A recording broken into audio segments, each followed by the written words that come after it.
오늘 말씀은 존중, 품성, 존중입니다.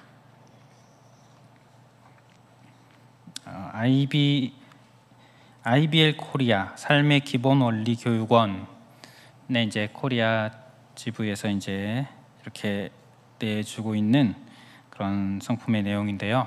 성품이라 하면 우리의 전반적인 인성을 표현하는 것일 것이고, 그 중에서 이제 우리의 IBLP 여기서 품성은 이 인간의 인성, 성품의 다양한 세부적인 자질들, 그런 거 하나하나를 품성이라고 표현을 하고 있습니다.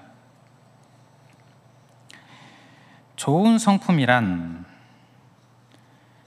모든 상황에서 가장 높은 행동 기준에 따라 옳은 일을 하려는 내면의 동기라고 이곳에서 이야기를 하고 있습니다. 그러니까 좋은 성품이란 아주 훌륭하게 잘 해내는 것이라고 하는 것이 아니라, 그 기준에 따라서, 높은 그런 기준에 따라서 옳은 길을 가려고 하는 그런 마음, 강한 마음. 오늘 우리가 존중이 무엇이고 또 그대로 다 살아내는 것은 쉽지가 않지만, 어렵지만 하나님께 주시는, 성령님께서 주시는 그런 능력으로 그렇게 살아가려는 그런 마음의 소원, 간절한 마음의 동기들이 생겨나는 그런 이 시간이 되시기를 바랍니다. 먼저 존중, 정의를 보도록 하겠습니다. 사전적인 의미는 높일 존, 무거울 또는 귀중할 중, 높이어서 귀중하게 대한다. 그리고 우리 이 의미가 여기 있습니다. 하나님이 섬기도록, 이 부분을 같이 한번 읽어봐 주셨으면 좋겠습니다. 이 의미 같이 읽겠습니다. 시작. 하나님이 섬기도록 명하신 사람들의 기호를 거스르지 않기 위하여 내 자유를 제한하는 것, 이것입니다. 모든 사람들은 저마다 다양한 기호가 있습니다. 그 기호가 서로 다릅니다. 내가 봤을 때 다른 사람의 누군가의 기호가 그 사람은 중요하게 여기지만 제가 보기에는 별로 중요하지 않다고 느낄 수 있습니다. 그 사람이 보기에는 매우 효과적이고 좋은 거라고 생각할 수 있지만 제가 보기에는 그렇게 효과적이지 않고 그렇게 좋지 않은 것 같아 볼 수 있습니다. 그럴 때 내 생각을 내려놓고 상대방의 선택과 기호를 귀하게 여겨주는 것, 귀하게 여길 수 있는 것, 이것이 존중이라는 것입니다. 로마서 12장 10절에는 형제를 사랑하여 서로 우애하고 존경하기를 서로 먼저 하며 라고 말씀합니다. 형제를 사랑하고 서로 우애하고 존경하기를 먼저 하여라. 먼저 하여라. 나보다 상대방을 더 우선시해주는 그런 마음이죠. 빌립보서 2장 3절에는 아무 일에든지 다툼이나 허영으로 하지 말고 오직 겸손한 마음으로 각각 자기보다 남을 낮게 여기고, 겸손한 마음으로 다른 사람을 나보다 더 나은 존재, 그렇게 여겨라. 이것이 존중에 대한 성경적인 표현인 줄 압니다. 존중의 반대말 여기 적혀 있죠. 반대말이 적혀 있습니다. 무례함, 없을무, 예도래, 태도나 말이나 이런 부분에 있어서 예의가 없는 것을 말합니다. 무례한 사람은 상대방을 존중하지 않습니다. 다른 사람보다 나를 더 생각하는 그런 경향이 있습니다. 이런 표현이 있습니다. 무례한 사람은 다른 사람이 자려고 하는데 방에 불을 켜는 사람과 같다. 다른 사람이 자렸는데 방에 불을 켜는 사람, 무례하다는 것입니다. 옆에서 누가 전화를 받고 있는데 큰 소리로 계속 얘기하는 것, 조금 무례할 수 있을 것입니다. 상의를 하지도 않고 어떤 일정이나 무언가를 정해버리는 것, 그러고 나서 나중에 조율도 해주지 않는 것, 무례할 것입니다. 함부로 말하고 행동하는 경향이 있어서 상대방에게 상처를 주기가 쉽습니다.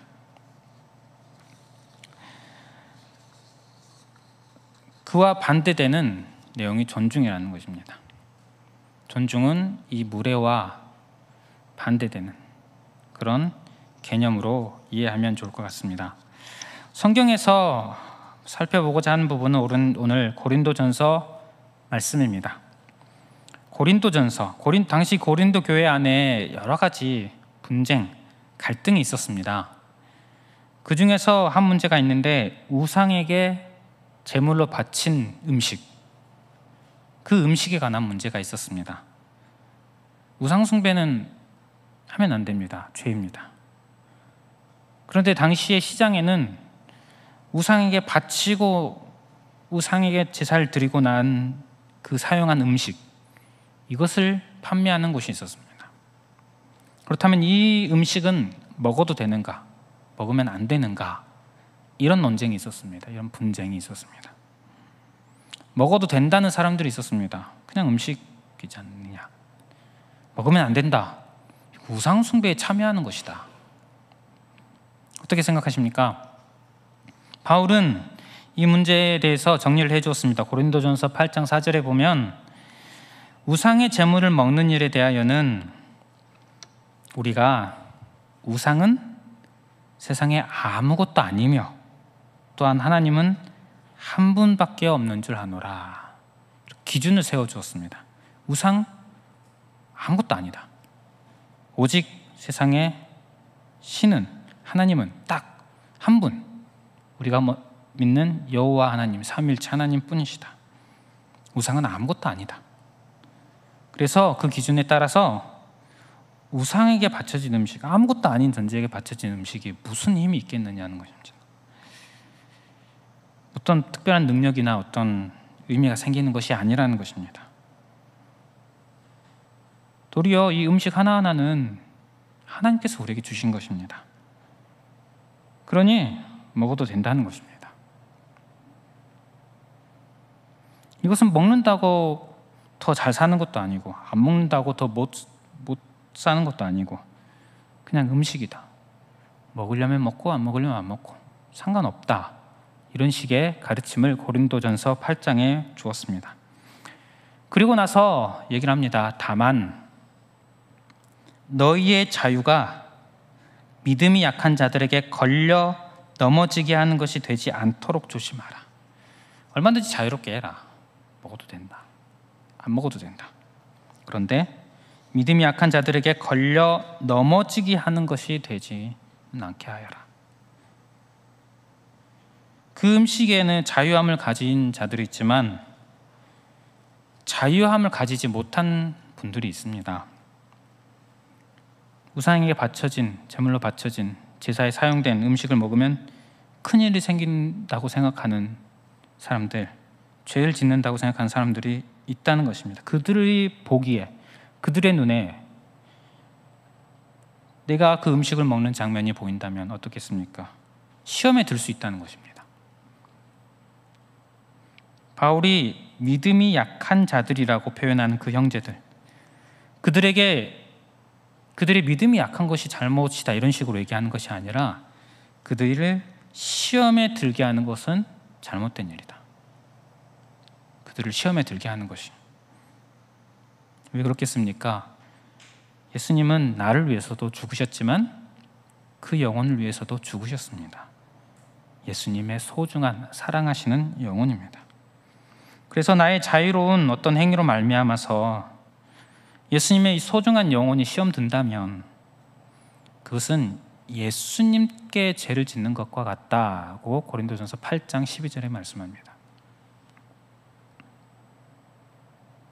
그래서 바울의 결단은 이러합니다. 고린도전서 8장 13절에 보면 그러므로 만일 음식이 내 형제를 실족하게 한다면 나는 영원히 고기를 먹지 아니하여 내 형제를 실족하지 않게 하리라. 영원히 고기를 먹지 아니하여. 참 대단한 결단입니다. 어떻게 고기를 안 먹겠습니까? 그런데 만일 음식이 내 형제를 실족하게 한다면, 내가 이것을 먹는 것으로 인해서 누군가 실족하는 일이 있다면 난 차라리 그것을 영원히 먹지 않겠다. 얼마든지 먹어도 되는데 먹지 않겠다. 이런 결단을 내보입니다. 이런 가르침을 주고서 오늘 우리가 읽은 이 10장 말씀의 이제 본문을 얘기해 줍니다. 그런데 10장 우리가 31절부터 보았는데 조금 앞부분에 23절에 보면 이렇게 말합니다. 모든 것이 가하나 모든 것이 유익한 것은 아니요, 모든 것이 가하나 모든 것이 덕을 세우는 것은 아니니. 가하다, 허용된다, 합법적이다, 이런 말입니다. 그러나 그것이 모두 유익한 것은 아니다. 가하다, 허용된다, 합법적이다. 그러나 그것이 모두 덕을 세우는 것은 아니다. 무슨 말입니까? 해도 된다고 해서 무조건 다 하진 말라는 것입니다.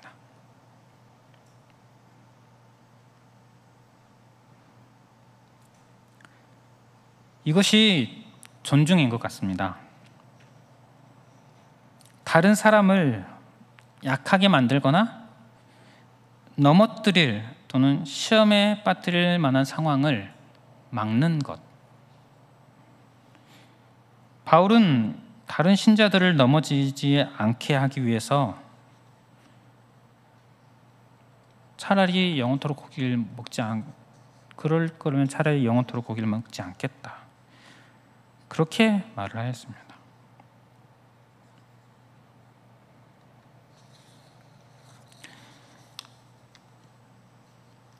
바울이 다른 사람을 그렇게 생각하고 신경 써주고 다른 사람을 위해서 자신의 자유를 제한하고 이렇게 다른 사람을 존중하는 그 근거, 그 근원은 예수님입니다.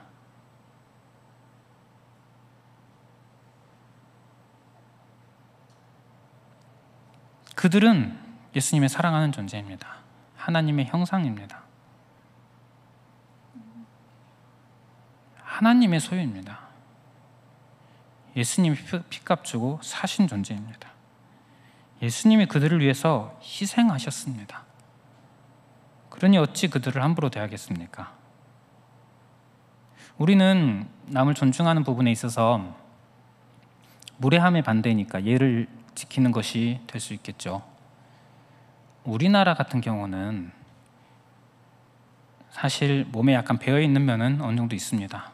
유교적인 배경이 어느 정도 있지 않겠습니까? 그래서 남에게 무례하게 행하는 사람도 있지만 무례하게 행하면 안 된다, 이런 생각이 어느 정도 몸에 배어있는 면이 있습니다. 우리 젊은 사람들은 이런 면을 보면서 유교보이, 유교걸, 발음이 좀 어려운데 이런 식으로도 표현하기도 합니다. 그런데 우리가 말하고 있는 이 존중의 이 근본, 근원, 이것은 아니라는 것입니다. 예수님입니다. 그는 하나님의 형상, 예수님을 사랑하는 존재.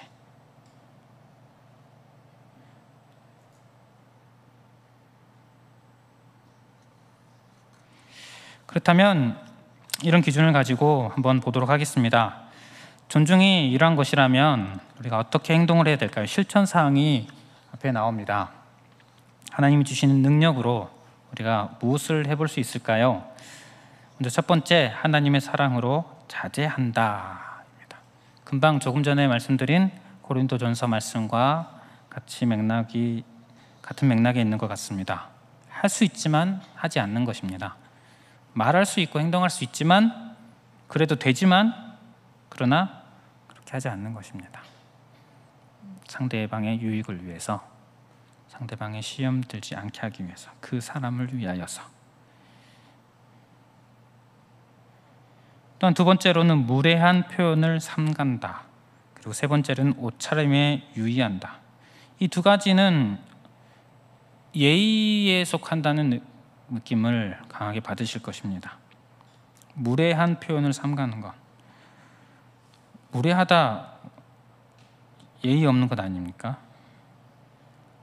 무례한 표현을 삼가는 것은 예의 있게 행동하는 것이죠. 옷차림에 유의하는 것도 역시 예의 있게 행동하는 것입니다.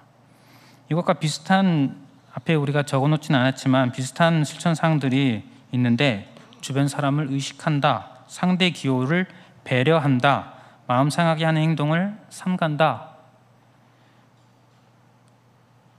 모두 무례하지 않은 것입니다. 무례하지 않게 대하는 것, 그것을 그 기본 밑바탕에 존중의 마음이 있는 것입니다. 그래서 우리가 존중이라는 이 품성을 실천하고 그대로 살아가려고 할 때 무례하지 않게 행하는 것, 이것도 필요하다는 것입니다. 또 네 번째로 좋은 본이 된다. 본이 되려고 노력하는 마음, 이것도 상대방을 존중하는 그런 마음에서 비롯된다는 것입니다. 디모데전서 4장 12절에 보면 누구든지 내 연소함을 업신여기지 못하게 하고 오직 말과 행실과 사랑과 믿음과 정절에 있어서 믿는 자에게 본이 되어 라고 말씀합니다. 본이 되라고 말씀합니다. 그들에게 본이 되는 사람이 다른 이에게 본이 되려는 그런 행동, 그런 말을 하려는 것, 그를 존중하는 마음에서 비롯된다는 것입니다. 그리고 무엇보다도 본이 되려면 사실 우리가 먼저 본을 받아야 됩니다. 우리가 누구의 본을 받아야겠습니까? 예수님입니다. 고린도전서 11장 1절은 그래서 우리가 오늘 말씀이죠. 내가 그리스도를 본받는 자가 된 것 같이 너희는 나를 본받는 자가 되라. 바울을 본받고 궁극적으로 예수님을 본받는 것, 그렇게 해서 다른 이에게 본이 되는 것. 또한 다섯 번째로 갈등의 해결점을 찾는다라고 이야기를 하고 있습니다. 마태복음 5장에 보면 예물을 제단에 들려다가 형제에게 원망 들을 만한 일이 생각나거든 예물을 놔두고 형제와 화목하고 나서 돌아와서 예물을 드리라 라고 말하고 있습니다.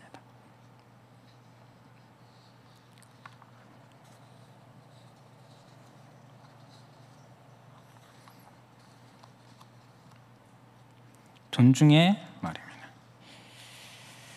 이렇게 존중으로 행동하는 것에 대해서 오늘 성경 우리가 읽은 말씀이 이렇게 말합니다.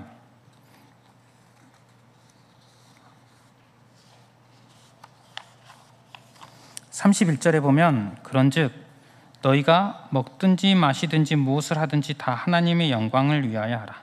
결국 이 존중의 마음이 나를 위한 것이 아니라 하나님을 위한 것, 하나님의 영광을 위한 것. 사실 교회 다니지 않아도 예의가 바르고 상대방을 배려하고 생각하는 건 많이 있지 않습니까? 그러나 아까 말씀드렸듯이 그 사람이 하나님의 형상이기에, 예수님 사랑하는 존재이기에 존중해 주는 것입니다. 우리가 굉장히 성경에서 나온 방식대로 우리가 살아간다면, 이 존중의 삶을 살아간다면 하나님의 영광을 위해서 하는 것, 사람을 대할 때 하나님의 영광을 위해서 대하는 것, 그래서 내가 하고 싶은 대로 다 하지 아니하고. 또한 오늘 말씀 보면 32절 30절에 보면 유대인에게나 헬라인에게나 하나님의 교회나 거치는 자가 되지 말고, 교회에 이제 어떤 방해가 되는 그런 존재가 되지 않는 것, 나와 같이 모든 일에 모든 사람을 기쁘게 하여 자신의 유익을 구하지 아니하고 많은 사람의 유익을 구하여 그들로 구원을 받게 하라. 사람들을 기쁘게 하는 것, 나의 유익을 구하지 않고 다른 사람의 유익을 구하는 것, 그 모든 것을 통해서 결국은 그들이 구원의 기회를 얻게 하는 것, 존중하는 행동들입니다. 그리고 11장 1절 내가 그리스도를 본받는 자가 된 것 같이 너희는 나를 본받는 자가 되라. 예수님을 닮아가는 것, 이것이 존중에서 나오는 그런 우리가 할 수 있는 행동이라고 생각을 합니다.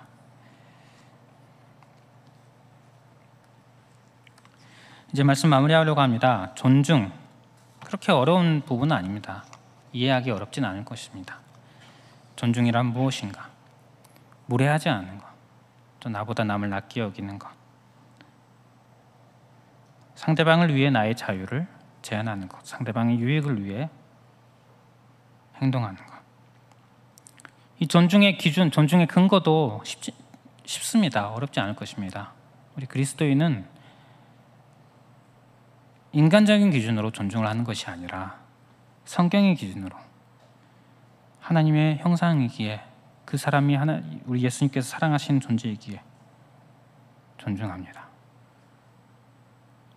또한 단지 그 사람을 위해서가 아니라 하나님을 위해서, 하나님의 영광을 위해서 존중을 하는 것입니다. 그러므로 존중하는 그런 품성을 갖추고자 저와 여러분들이 노력을 하였으면 좋겠습니다. 그리고 이 품성이라는 것의 근원이 사랑이라는 것, 주님을 사랑하는 그런 마음이라는 것을 우리가 기억했으면 좋겠습니다.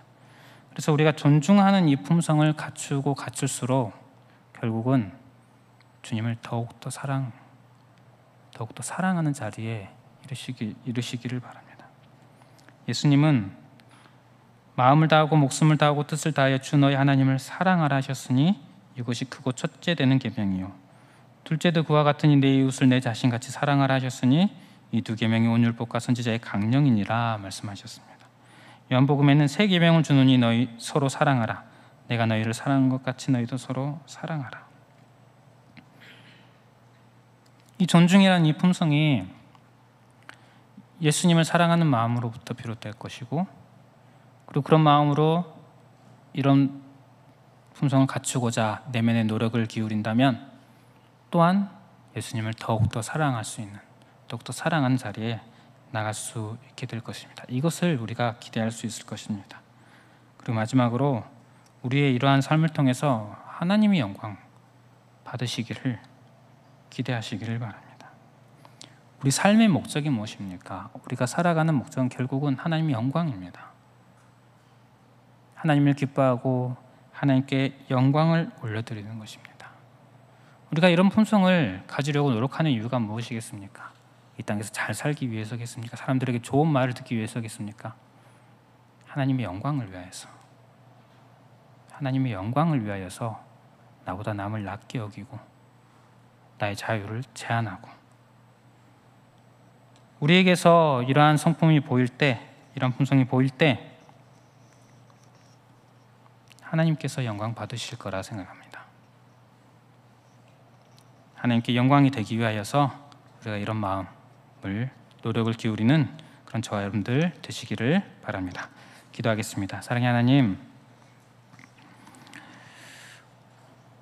우리가 존중하는 마음을 가지기를 소원합니다.